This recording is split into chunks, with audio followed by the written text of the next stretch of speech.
За тэгэхээр та бүхэндээ бид хоёр өнөөдөр дасгал хөдөлгөөний талаар ярилцах болно. Тэгэхээр дасгал хөдөлгөөн хэрэгтэй юм болов уу? Мэдээж хэрэгтэй. За тэгэхээр яагаад дасгал хөдөлгөөн хэрэгтэй вэ гэх. Тэгэхээр хамгийн түрүүнд бүгдээрээ нэг юм ширүүн урсгалтай гол төсөөлье л доо.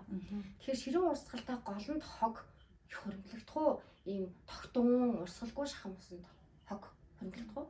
Мэдээж тогтун. Тэгэхээр ямар ширүүн урсгалт бол хог тогтохын аргагүй шүү дээ тийм. Яг үүнтэй адилхан бидний бие гэдэг бол цусны эргэлт байнгын хөдөлгөөнд оршиж явах хэрэгтэй байдаг.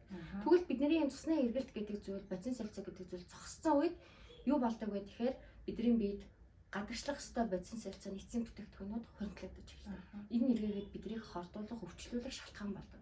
Тэгвэл энэ цусны эргэлт бодис солилцоог хурцсгаж ширүүн урсгалтай гол болгодог хамгийн чухал зүйл бол дасгал хөдөлгөөн мөнөг муу юм аа. Тэгэхээр өнөөдрийн бид хоёрын ярих байгаа зүйлүүд дээр дасгал хөдөлгөөнийг практик дээр буюу гэрээ нөхцөлтөд хийхэд яагаад асуудал гараад байдгийг, яагаад хүн болгон дасгал хийж чаддаггүй. Тэгвэл дасгалыг үр дүндээ хийх, ашигтай, биедээ хэрэгтэйгээр хийхэд хэд хэдэн зарчим байт юм байна л да. Тэр талаар Солонгой авч маань маш сайн судалсан байгаа. Тэр Солонгой авч маань судалсан тэр зарчмуудын талаар өнөөдөр танилццгаая. За сайн ерөнхийдөө бол дасгал хөдөлгөөн маань бол мэдээж өдөр тутамдаа хийх заашгүй нэг дадлуудын нэг гэж бодож байна. За тэгээд энэ дадлыг бидээ зуршлыг суулгахын тулд дараах аргуудыг хэрэглээд үзээрэй. Энэ бол шинжилгээ ухаанаар батлагдсан олон хүмүүстээр туршигдаад одоо нотлогдсон ийм зарчмууд байгаа. За нэгдүгürt нь бол зорилгоо тодорхойлох хэрэгтэй. Зорилго нь ойрын болон холын зорилго гэж байгаа.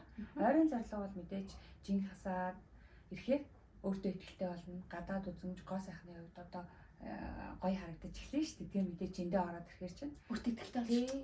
Гялцсан шүү дээ. Тийм болохоор ойрын зорилго бол одоо гадаад үзмжээр гоё болох нэ. За холын зорилго нь бол 10 дасгал хийж эхэлснээс 5-аас 10 жилийн дараагаар таны эрүүл мэнд сайжирна. Энэ нь болохоор зүрх судасны өвчин, чихрийн шижин, харвал шигдэс гэдэг хүчний эрсдлээс өөрийгөө хамгаалж чадах юм байна. За дараагийнх нь болохоор цаг гаргах дасгал хийхтэй тийм. За жишээлх юм бол би өглөө босоод дасгалаа 10-аас 11:30 хооронд хийдэг. Энэ яадаг вэ гэхээр эхлээд би юу яадаг гэсэн байхгүй юу? Шууд гэрийнхээ ажлуудыг амжуулчаад хүүхдүүдийнхээ асуудлыг шийдчихэд за тэгээд дасгалаа юм гэхээр амждаггүй оролцдог гэсэн. За тэгэхээр энэ бол хийх шаардлагатай ажлууд гэхдээ нэг шаардлагатай биш учраас би дасгалаа эхлээд хийчихье гэж бодоод өглөө хүүхдүүдийнхээ цаг бэлдэж өгчөөд дараа нь би дасгалаа хийдэг гэсэн. Тэрний дараагаар гадуур ажлууд болон гэрээ ажлуудын хэрэггүй шалтар болдор ажлууд тэднийг хийдэг гэсэн. Тэгэхээр дасгалтаа өөртөө цаг гаргачаар энэ өөрөө өдөр болго хийгдэхэд бас айгүй нэмэртэй байдаг юм байна л да. Чиний хувьд тийм яадаг вэ дасгалаа? Цаг гаргах гэдэг бол угаасаа маш чухал. Тэгэхээр ямар нэгэн зүйлд зориулн сэтгэлээ зориулж яана гэдэг чинь тэр цаг гаргах байдлаар илэрхийлэгдэн шүү дээ тийм. Миний хувьд болохоор хүүхдүүдэд яг өглөөгөр унтж байгаа үед нь жоохон эртхэн босчдөг юм.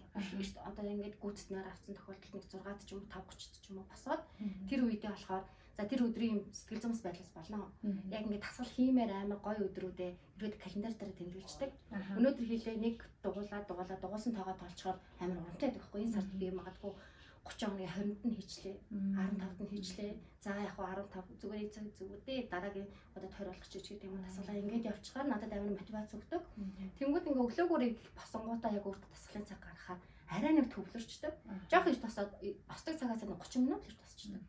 Тэгээд өөртөө таарсан дасгалаа хийдэг. Дасгалаа хийж чадахгүй бол нөгөө дасгал орлуулах энэ сонирхолтой аргууд байгаа. Тэрнээс та бүхнээс суулцгалнаа. Тэр аргуудаа хэрэглээл тэр тухайн өдрийнхөө тэгэхээр хүн болгоны амьдралын маяг өөр учраас өглөө эрт хийж болно. Зарим нь орой хийж болно. Өдөр хийж болно. Тэгээ өдөр ажилдаа бүтэн цагаар ажилладаг хүмүүсийн хувьд бол оройч хийж болно тий. Гол нь цаг гаргах. Ерөөсөө л цаг гаргах. 30 минутаас 45 минут байж болно. За тэгээ явандаа болов нэг цаг. Ингээд цаг гаргах хэрэгтэй. Тэгэл ерөөдөө та маш хийх байгаа зүйлийнх нь 80% хийцэл гэсэн үг. Тий, яг зөв. За дараагийнх нь болохоор хялбар эхлүүлэх хэрэгтэй гэдэг юм байна л да. Яагаад хялбар эхлүүлэх хэрэгтэй гэдэг юм бэ гэхээр бид нар эхлэх гэж боо юм болдог. Айгүй их юм боддог тий. Фитнесийн усны сав хаваагүй гэх нэрээ тий. Фитнесийн хувцас. Тим брендийн пүүц. Тэгээд тийм хувцас тэр фитнес гэмээр хувийн тасалжуулдаг. Ингээл айгүй их юм ингээд төвхтэй болгодог. Тэгээд дээрэс нь маш хурдан хугацаанд айгүй гоё галбиртай болох хүсдэг. Ингээд айгүй том зорилт ингээд шаардлагууд тавьчихаар хэлж чаддаггүй. Хитээсэн ч хурдан шантардаг. Хитээц нь нэг юм зүйл шаарддаг шүү дээ. Өөрөөсөө хитээц. Магадгүй танд ингээд Гэхдээ одоо ингээд над чи хүүхдүүдэд хараад байж байгаа бол нэг яагийн гудс юм уу тий мэдээч гудсвал нэг халтрахгүй байхтай зүгээр юм билээ тий. Тэгээд дээрэс нь эрдээхэн хувцсан өмсөд нэг 2 шиг кантел хахад бараг эхлэхэд болно тий. За тэгээд энийгээ нэг амар төв болохгүйгээр амархан тасгалаас хинжөөдөж жаргаж баялж өөрийгөө тий. Хийх хүмүүс аяга хүчлээд идэв юм байна. Тэгээд манай яагийн багш хэлтгэлтэй тасгал болгоны өмнө ямар нэгэн позууд дээр та хийж чадахгүй бол бити өөрийгөө хүчлээрээ. Өөрийнхөө төвшөнд хийгээрэй гэж хэлдэг. Тэгээд өөрийгөө урамшуулаарай. За ингээд дараагийн арга нь болохоор хэрхэн тасгалаа өөр төгсөн тасгалыг зөв сонгох вэ? Одоо хялбар эхлүүлэхдээ бид нар ямар тасгалаа эхлэх үү гэдэг нь чухал байт юм байна л да. Магадгүй хэцүү тасгалаас эхлүүл шантарна гэж хэлсэн тий. Тэгэхээр энэ талаараа юм болоос асуувал за өөрт тохирсон тасгал гэдэг маань юу вэ гэхээр хамгийн түрүүнд за миний одоо аваад үзэхэд би яг тогтмол 2015 оноос хойш 9 жил фитнес спортоор хичээлсэн байгаа байхгүй юу? Анх яг хичээлэх болсон шалтгаан болохоор дотрын эмч тэгээд дотрын эмч дээр ирж байгаа ихэнх хүмүүстэй яалтчгүй нөгөө өдөрдмжийн дагуу зөвлөгөө өгөхөд дасгал хөдөлгөөнийг заавал зөвлөдөг. Тэгвэл ямар дасгал хөдөлгөөнийг ямар хоолтой хослол бол илүү үр дүнтэй байх юм болоо гэдэг өөр дээрээ төвшүүлж үзмээр санагдсан. Тэгээд анх фитнесээр хичээлээд 9 жил өнгөрсөн байна. Гэхдээ дундор мэдээж хүүхэд жирэмслэлт гэдэг алгасан ч гэсэн нөгөө нэг өмнөх байдлаа бодоод үзэхээр дахиад эхлэхэд надад илүү амархан байсан. Угаасаа хийгээ сурсан учраас амархан байсан. Тэгвэл одоо фитнес дасгалжуулалт би бас хийдэг байгаа. Хувийн дасгалжуулалт хийдэг, дасгал зааж өгдөг гэсэн хүмүүст. Тэгвэл энийг ажиглаад үзэхэд хамгийн түрүүнд ямар хүмүүс ямар дасгалыг тохиромжтойгээр хийх вэ гэдэг бол айгүй чухал юм билээ. За жишээлбэл тэр тухайн хүнийхээ зан авирыг нь темпераментыг тодорхойлох хэрэгтэй. За нэг эний хүнд нэг за нэг иймэрхүү дасгал хийхгүй болохгүй дээ. Энийг нэг жоохон хүчлээд явуулчих. Энийг жоохон хүчилчих юм бол шантарчин ч гэдэг юм уу тийм сэтгэл зүйн тааруулна нэгдүгээр шүү дээ. Хоёрдоос нөгөө өмнөх бичлэг дээр ярьсан шиг биеийн галбиртанд тааруулна. За энэ хүн алим хэлбэрийн тархалттай учраас энэ хүнд ийм дасгал хийхгүй болохгүй. За жишээлбэл алим хэлбэрийн тархалт. За тэгвэл 9 цаг хэлбэрийн тархалттай хүмүүсийн хөвчлэн нөгөө зөвхөн кортизол дааврын шалтгаантай буюу стрессийн шалтгаантай тархалтанд өртөмтгий байдаг учраас хөнгөн йога, бясалгал, пилатестэй би юм биш. Тиймэрхүү дасгал зөвлөд өчгөр нөгөө нэг шалтгаан болоод байсан кортизолыг арилгаад өчгөр тэр хүн маш амархан туурдаг. Айгаа гоё үр дүнтэй тэр хүнийг би зовохгүй байна, хүчлэхгүй байна, амар хоолны дэглэм бариулахгүй байна тий. Зүгээр хөнгөн энэ дасгалыг тохирсон ийм зөөлөн, ийм аргацсан, стресс бууруулсан дасгалын нэгэрлэг хүртгэлгээд өчөж байхгүй. Гэтэ төвийн тархалт илүү хэцүү байдгүй алим хэлбэр. Одоо нөгөө ингээд чээж, хэвлэх хэсэг ингээд тархалчаад ингээд байгаад байдаг шүү дээ. Тэгээл яг манай үйлчлүүлэгч ингээд өвчнүүд орж ирэхээр ямар ч дэглэм бариад, ямар ч дасгал хийгээд нэг ч хэл хасахгүй байна гэсэн хүмүүс аюух байдаг байхгүй. Тэгэхээр энийг тэр хүмүүс бол маш анхаарлаа хандуулаарай. Ямар дасгал тохиромжтой вэ? За тэгэхээр алим хэлбэрийн тархалтай хүмүүс ч өөрсдөө бөмбөг дэлбэрэхэд бэлэн болсон байгаа гэсэн. Шигдээс бол шигдээс, хар болт бол хар болттэй. Ишимээ ийм өвчнүүдэд одоо эрсдэл маш өндөр байгаа хүмүүс. Тэгвэл энэ хүмүүст илүү нарийн дасгалууд зүгээр байдаг. Ялангуяа булчингийн тухайлсан дасгалууд амар хэрэгтэй. Тэгвэл энэ дасгалуудыг одоо хийхэд яг нэг уран зохиолын ном уншиж байгаа мэт эхлэл төгсгөл эхлэл өрнөл төгсгөл хэсэг гэж байдаг тийм ном уншихад. Яг тэрнтэй адилхан тэр хүмүүсийн дасгалд ч гэсэн эхлэл хэсэг нь маш чухал, өрнөл хэсэг нь бас чухал, төгсгөл хэсэг нь маш чухал гэдэг. Алим хэлбэрийн тархалттай хүмүүс ягаад эрсдэл өндөртэй хүмүүс. Тэгвэл эхлэл хэсэгт нь яагаад чухал вэ гэхээр эхлэл буюу дасгалын эхлэл хэсгийг халаалтын дасгал 15-аас 20 минут заавал тэр хүнийг зөөлнөөр халааж одоо дасгал хийх гэдэг шүү солонгоо бие бэлдээрэй гэдэг мессеж өгнө. Хэлбэрхэн халаалтаа зөөл эхлэх ёстой юм. Тийм тэгээд зүрхнийх нь ачаалтанд тохируулж эхэлж байгаа гэсэн үг. За тэгээд эренгүүд энэ ямар учиртай юм бэ гэхээр бидний биед эдсэн хоол хүнс илүүдл нүүрс ус элэг болон булчинд гликоген гэдэг байдлаар хадгалагддаг, нөөцлөгддөг. Тэгвэл эхлээд энэ 15-аас 20 минут бол зөвхөн булчин бол илгэнд нөөцлөгдсөн байсан тэр гликогеныг шавах гэдэг юм. Тэгээд тэрнээс цаашаа өрнөл хэсэг буюу хамгийн сонирхолтой, хамгийн гоё хэсэг байна шүү дээ дасгалын. Тэр үед булчингийн дасгал хэсэг. Заавал булчингийн дасгал хэсэг. Тэгэхээр ингэж хавсарч байгаа халаалтаа тэр хүн юу ч зам дээр алхаж эхэлж болно, дуугаж хийж эхэлж болно. За хүн өсөлттэй дасгал хийж эхэлж болно. Тэгвэл өрнөл хэсгийн дасгал булчингийн дасгал байх хэрэгтэй. Фитнесийн жинтэй туугаатай дасгал гэсэн үг. Тэгвэл энэ дасгал дээр нь юу болох вэ гэхээр юу гэдэг үстэй нөгөө суулт малтыг чинь яг энэ дасгалыг 3 удаа тэдэн оролтоор хийх. Тэр дасгалууд мөн. Тийм үү. Эднэж бол өрнөл хэсгийн одоо тэгвэл өрнөл хэсэгт ямар гоё зүйл болдгийг гэхээр өөх шатаах процесс гэдэг зүйл болдог. Эхний 30 минут Яг хөө тухайн хүнийхээ биеийн одоо нөгөө гликоген хэр сайн нөөцөлдөг гэдгээс шалтгаалаад 15-30 минутын шинжилгээ ухаан дээр үздэг байхгүй юу. Тэгэхээр тэр тухайн байдлаас шалтгаална л дээ. Хэдэн минут энэ хүнийг халаах уу гэл одоо тасгалжуулагч нар үнэлнэ шүү дээ. Тэгээд тэрнээс хойших буюу 30 минутаас хойших дасгал бол цэвэр өөх шатал. Бидний хамгийн чухал хүсэж байгаа тэр зүйл. Булчингийн дасгал. Тэгэхээр одоо өөх шаталт маань ингээд өрнөл хэсэг дээр болж байхад одоо тэн дээр нэмээд нэг хоёр юм бол хэлчих үү юу болж байгааг. Тэн дээр болохоор юу болдог вэ гэхээр ямар ч байсан булчин дээр өөх шаталт нэгдүгээр болж байгаа юм. Хоёрдугаарт нь нөгөө нэг удаан агшдаг урт булчингуудын ширхгийн тоо нэмэгдэж эхэлдэг. Тэгэхээр нөгөө юм бодгор болчихдог. Тэгэхээр дасгал хийхээр тийм. Тэгээд ирэхээр бидний өөх шатаах талбай нэмэгдээд ирэхээр богино хугацаанд илүү хурдан өөх шаталт явагдаж эхэлдэг. Тийм. Яваа сайжраад ирэхээр тийм. За 3 дугаарт нь болохоор хялгас судасны нэмэлт судасууд үүсч эхэлдэг юм байна л да энэ булчинд. Тийм булчин. Тэгэхээр ингээд бидний бодис солилцоог бас нэмэгдүүлж ирдэг. За тэгээд үүний цаана бас юу болж байгаа вэ гэхлээрээ чихрийн шичинтэй, жингийн илүүдэлтэй, предиабеттэй хүмүүст бол инсулины мэдрэг чанарыг сайжруулж эхэлдэг. Инсулины дөжрөл засагдаад мэдрэг чанар сайжраад ирэхээр цусны сайхан хэмжээ буу, жим буурна. Нөгөө бид нар хүсэж байгаа үр дүн гарч байгаа тийм. За тэгээд дээрэс нь одоо юу болдог вэ гэхлээрээ тэгээд дээрэс нь яриад зүгээр баярлалаа.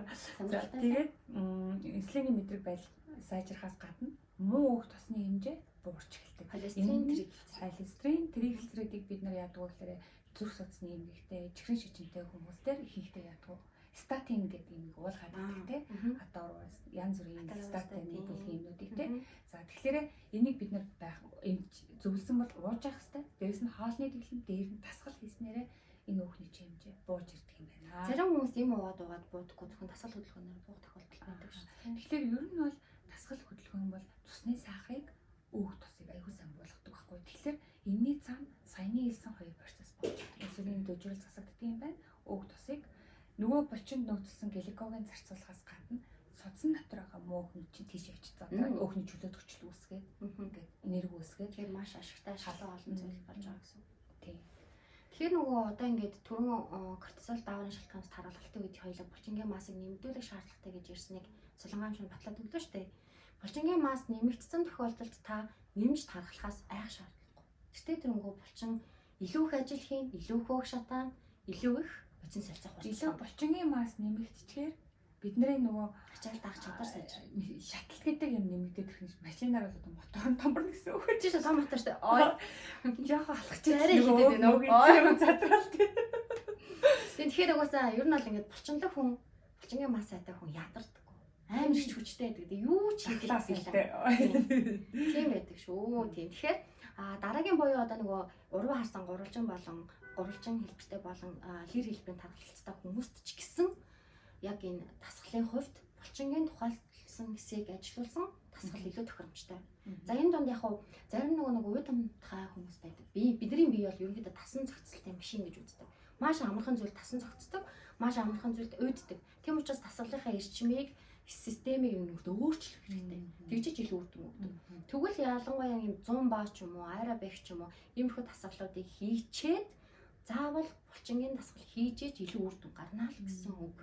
Одоо ингээд 100 баа аэробик гэдэгт айгүй их явдаг хэрнээсээ бас хүссэн жиндээ хүрч чаддаг хүмүүс байдаг. Тийм хүмүүс ихэнхдээ нөгөө булчингийн масс гэдэг зүйлийг нэмэхгүйгээр зөвхөн ингээд нөгөө 8 цусны хэрэглэг хурцгаал тэгэл орхичдаг байхгүй нэг юм дутуу сүгтцэн хуршигл гэсэн юм.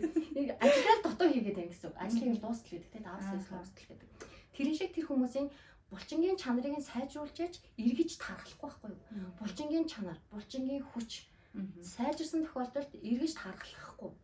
Гэтэл одоо нөгөө аэробик 100 бод ингээл богино хугацаанд 1 сар, 2 сар, 3 сар нүдэл айн гоё турлаа буцаад тархаллаа. Шалтгаан ерөөсөө ийм булчингийн масс нөгөө сайхан гадаргуугаа нэмээ жоох ингээ бие чангалах хэрэгтэй юм байна шүү дээ. Юу нь тэгээд юу яадаг те нөгөө ингээ тасгал байнга хийдэг. Одоо европчуудаас их тасгал хийдэг. Тийм шүү дээ. Тэдний ингээ хөгшин хүмүүс ингээд баг хойноос нь явж байгааг харахад 40-тэй хүн шиг те. Ичгүнчтэй байгаадтэй. Насан 70 настай ирнэ. Яагаад тэгэхээр нөгөө хүний булчин хөгшөрдөө гэж би уншижсэн байхгүй юу? Яагаад тэгэхээр бидний арьс үрчигээд ингээ өвчлээ суугаад ингэж байгаа хэрнээ булчин бол хөгшөрдгөө. Тэгэхээр та булчинлаг гоё биетэй байх юм бол 70 настай ч 40 настай юм шиг харагдах боломжтой. Би бол ингэж уншижсэн. Зөв. Би ч гэсэн санал нийлж байна. Угаасаа тийм дасгалаар хичээлдэг хүмүүс их алхааны хүртэл хөнгөн тэгвэл бол юу л хий гэсэн өөдрөг, эерэг юм хүмүүс байдаг. За тэгвэл дараагийн нэг зүйл. Дараагийн зүйл нь болохоор хамт хийх хэрэгтэй байна л да. За жишээлх юм бол хамт хийн гэдэг нь юу вэ гэхээр хин нэгэн хамт олноороо найз нөхдөдөө гэр бүлээрээ нөхөртөөгөө ч юм уу те хамтдаа тасгалыг эхлүүлэх хэрэгтэй. А ингэвэл биендээ амлсан амлалтандаа хүрдэг юм байна л да. Жишээлх юм бол хоёулаа тасгал хийгээд эхлэе гэж бодоход би оюун болорт за би тасгалаа өнөөдөр хийлээ чи хийсэн үү гэл ингээл нэг нэгнийгээ хөшөөрөгдөж явдаг юм байна л да. Хамт олноороо ч гэсэн те байгуулгаараа илүүдэл чинтэй хүмүүс нь нийлээд 100 мянган төгрөгийн бооцоо тавиад 3 сарын хугацаанд хин илүү турсан тэр 10 20 өдрийг бооцоогоо өгөн те тэр тийхлээ. Гэтэ би албаар алдсан л та. Хамт олноороо хийгээд эхлэхээр яг уу энэ маань бас энэ задал зуршил дасгал гэдэг юм өдөр тутамдаа хийхэд нэг том хөшүүр болдог байна. За хамгийн сүүлийн асуудал бол сэтгэл зүйн саатыг даван гарах хэрэгтэй. Дасгал хийж явахдаа бид нар дасгал хийхдээ яадаг вэ? Хамгийн эхлээд хүндрэлийг боддог. За дасгал хийгээд эхлэхээр яа би булгандаа яа айгүй хэцүү дээ энэ процесс яаж эхэлнэ гэд хүндрэлийг бодоод байхгүй ийм ч юм байхгүй гэдэг. Тийм болохоор эерэг зүйл юм бод. Та дасгал хийснээрээ эрүүл мэндэ хөрөнгө оруулалт хийж байгаа юм нэгдүгээр. Гоо сайхандаа хөрөнгө оруулалт хийж байгаа юм. Эерэг юмаа бодоод эхлэхээр хүндрэлийг ерөөсөө битгий урд нь бодоорой гэсэн байсан. Хүндрэлэл бодохгүй байгаарай. За ийм байна. За тэгээд бас энэ дээр нэмж хэлж байгаа юм. Тийм. Яагаад тэгэхээр бид нар яг дасгал хөдөлгөөн хийж явах хавцад бидний тархины урд хэсэг илүү идэвхжиж байдаг гэж судалгаар батлагдсан. Тэгвэл тархины урд хэсэг нь бидний сэтгэл хөдлөлийг нөхөд өдөртдөг. Депресстэй, сэтгэл гутардаг, айдастай байдаг, эргэлзээтэй байдаг хүмүүсийн тэр урд хэсэгт одоо ингээд идэвхжүүлээд байгаа тэр зүйлийг дасгал хөдөлгөөн дараад эсэргээр нь өөртөө ихтэй, аз жаргалтай байлгадаг, аз жаргалын бүх давруудыг ялгаруулдаг гэх жишээний. Ийм учраас бид нэр дасгал хөдөлгөөн хийгээд эхлэхээр альва зүйлийн дандаа эерэг талыг харж эхэлдэг. Болгоё, бүтээ, хий, болно, сайхан болно. За өнөөдөр ингэ чи ийм зүйлийг амжуулчих. За өнөөдөр нэг хүнд ингэ нэг тусалчих. Ер нь ингэдэг шүү дээ. Ер нь яг ингэ дасгал хийхин өмнө ингээл яаж хийнэ гэж байгаа л хийгээд эхлэнгүүд байгаа чөтгөр. Хийгээд эхлэнгүүд яадгүй гэхээр хийж эхлэхээс өмнөх миний сэтгэл зүй хийсний дараа сэтгэл зүй шал өөр болчдөг. Тухайн нэг ууралсан, шаналсан тэр стресстэй асуудлууд дасгалын дараа алга болцсон байдаг. Тэгэхээр дасгалын эхний 10 минутыг л та даван гараарай. Тэгвэл дараагийн минутууд бол та өөр ингэж би чинь хийгээд эхэлт юм байна л та. Тийм. Тэгээд бас нөгөө 100 өдөр ер нь бол аливаа нэгэн дадлыг суулгахад те 90-120 хоног шаардлагатай тийм байна л та. Хамгийн багтаа 14 хоног биш 30 хоног биш те. Тэгээд 90-120 хоног хийчихээр үүнээс цаашаа өглөө болгон басаа шүдээ угаадаг шиг дасгалаа би нэр хийх ёстой шүү дээ. Цаанаас хэлэхэд тэгээд дадал болсон юм чинь те. Ямар ч асуудалгүй хийчихнэ гэсэн.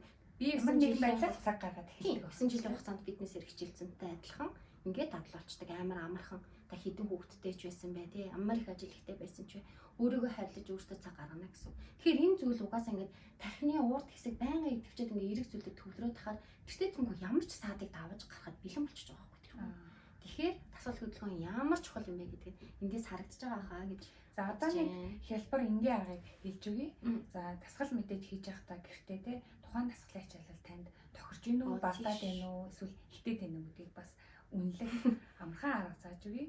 Энэ дээр болохоор зүрхний цогцлын тоо, ярах сорил, амьсгалын сорил гэдэг сорилууд байдаг. Үүн дээр ярах болон амьсгалын сорилыг хэлж өгье. Хэрвээ та дасгал хийж байхад дуулж болж байгаа юм бол дасгалын ачаалал танд хөнгөн байна. Дасгалаа нэм, дасгалаа өөрчил, арай хүчтэй дасгал гэсэн шүү дээ. Дасгал хийж байхад амьсгаадаа тэгээд ярьж болж байгаа юм бол энэ бол дасгалын ачаалал дунд зэрэг ачаалалтай. Тэгвэл дасгал хийж явах үед шүү амралтай хугацаа. Дасгал хийж байхад ярих боломжгүй байх юм бол энэ дасгалын ачаалал одоо нэлээд ачаалалтай хүн дасгал байна. Нүүрэн түндэтлээ улаагаад, амьсгаадаад, ярьж чадахгүй ийм байх юм бол дасгалын ачаалал юм хэд их. Гэхдээ эн чинь их байх тусмаа илүү сайн гэсэн үг дээ. Тэр ачааллыг дааж чадахгүй юм болчтой гэсэн. Чихрийн шижинтэй, зүрх судасны өвчтэй, аливаа нэг суур өвчтэй юм бол хөнгөн болон дунд зэргийн дасгалыг эмчтэйгээ зүйлснээ даваа эхлэх хэрэгтэй байдаг. А ямар нэгэн суур өвчин эмгэггүй бол дасгалын коуч буюу фитнес дасгалжуулагч нартай ярьж агаад өөртөө төгсөн дасгалаа сонгоод ачаал нь өндөр байвал зүгээр гэсэн үг байна. Эрсдэлгүй гэсэн. Манай чихрийн шижинтэй, зүрх судасны эмгэгтэй хүмүүсийн хувьд бол хөнгөн дунд зэргийн дасгалыг эхлэх хэрэгтэй. Эхлэхдээ одоо бэлдэх зүйлс шүү дээ. Чихрийн шижинтэй хүмүүс бол гутлаа зүг сонгохоос эхэлнэ тий. Бариу гутал юм уу эсвэл дасгал тохиромжгүй гутал өмсчих юм бол хөл гэмтэх эрсдэлтэй байдаг. Жишээ нь тий. Энэ талаар дараагийн дараагийн видеонуудаар бас илүү дэлгэрэнгүй яриа тэ ойлоо. За тэгээ. За. Тэгэхээр одоо та бүхэндээ нэг юм овжин сонирхолтой аргуудаа хуваалцъя. За гэртээ одоо дасгал өмнө хийх боломжгүй. За тэгээ бизнес хийдэг, ажил хэрэгч завгүй ээжүүдэж болно те. Завгүй эрэгтэй хүн байсан ч болно. Тийм хүмүүст байх юм бол бодис солилцоог механик аргаар хурцгаж, за нөгөө нэг тогтоолгосаа хурдан урсгалтай болгох нэг арга бол энэ brushing, энэ сайтаг хураа сайтаг гэсэн. Энэ яа гэдэг тэгэхээр бидний биед механик үйлчлэлээр бодис солилцоо буюу цусны эргэлтийг хурцгана, тунгалгийн эргэлтийг хурцгана. Тунгалгийн тогтолцоогоор хийхдээ өгс тосны солилцоо явагддаг гэж үздэг. Тэнгүүд энийг яа гэдэг тэгэхээр би одоо ингээд бичлэгийнхаа дундуур зургаар харуулна. Биеийн аль аль хэсгийг яаж сойддох вэ гэдгийг. Энийг бас яг адилхан системтэй хийх нь чухал. Нэг 8-аас 12 минут л зарцуулагддаг. Нэг удаага бүтэн биенийг тойрохын нэг оролт гэж үзнэ. Энийг 3-аас 4 оролт явбал илүү үр дүнтэй. Тэгээд сойдогдож явах хугацаанд хурдан сойдогдох хэрэгтэй. Тэгэхэд яваандаа яг тасгал хийсэн юм чи хөлрөн, амьсгаад нь нүүр мэнчийн нэг дунд хэлбэрийн ачаалттай тасгал шиг үйлчлэгээ үзүүлнэ гэсэн үг. За тэгээд залхуураа тасгалаа хийх гэсэн хүн брашинг хийгээд яваа тий. Энийг болохоор нөгөө ямар үед хийвэл илүү үр дүнтэй байдаг гэхээр зарим өдөр би нөгөө ингээд жоох ядарсан үед нөгөө өглөө босоод тасгалаа хийж чадахгүй байдаг. Тэрийг би оруулаад брашинг чинь нөгөө юу юм бэлээ шүү дээ. Хоргож уужуулах тий. Тэгээ нөгөө янз бүрийн скраб энэ хэрэгжилж амжихгүй үед л амар санагдчихсан надад. Өөд энэ дээр бас нэлээд хэлэх зүйл байгаа нь юу юм гэхээр брашингдад ингээд сойдсон шүү дээ. Тэнгүүд ингээд бидний биеийн хор бохирдол буюу хоргожуулах хэмжлэг хийгдэж байгаа тохиолдолд бидний хамгийн биеийн гадруугийн хамгийн том эрхтэн буюу арьс гэж үздэг тий. Арьсаар ялгардаг. Арьсаар хөлс байдлаар, арьсаар амьсгалах байдлаар ялгарч байдаг хор бохирдлууд.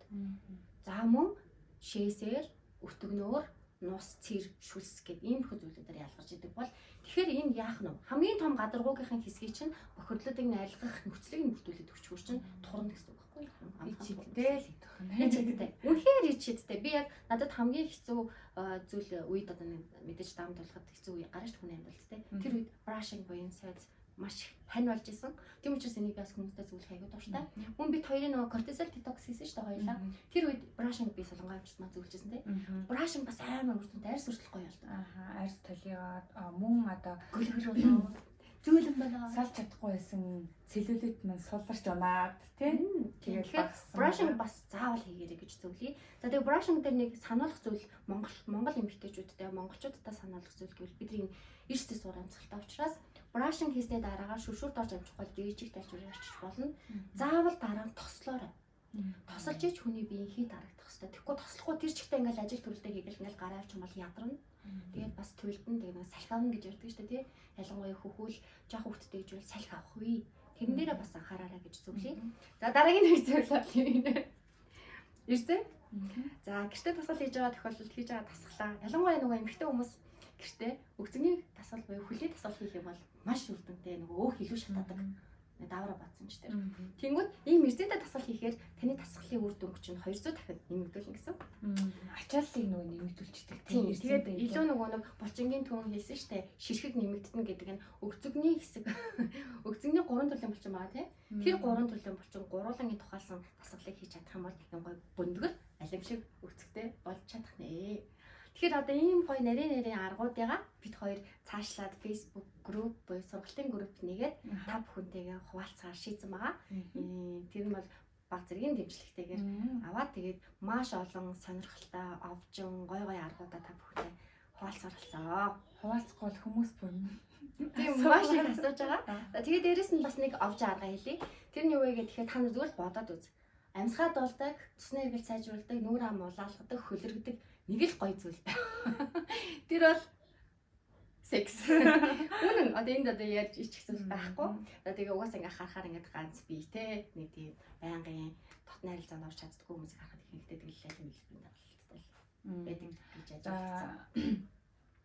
Тэгэхээр саяны бидний зөвлөсөн зөвлөгөөнүүдийг гэртээ туршаад үзээрэй. Бас энэ дасгалуудаа хийхийн тулд яриагаа богино хэмжээний бичлэгээ бүрэн ихээр үзээрэй. Маш их хэрэгтэй үнэтэй зөвлөгөөнүүдээ бит хоёр аль болохоор ингээд тавчхан та бүхний цаг завыг хийнээд сая ингээд ярьсан байгаа.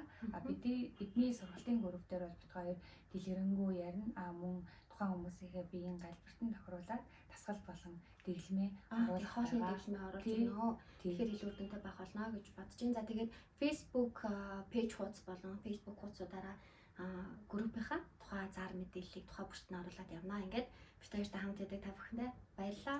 Баяртай. Баяртай. За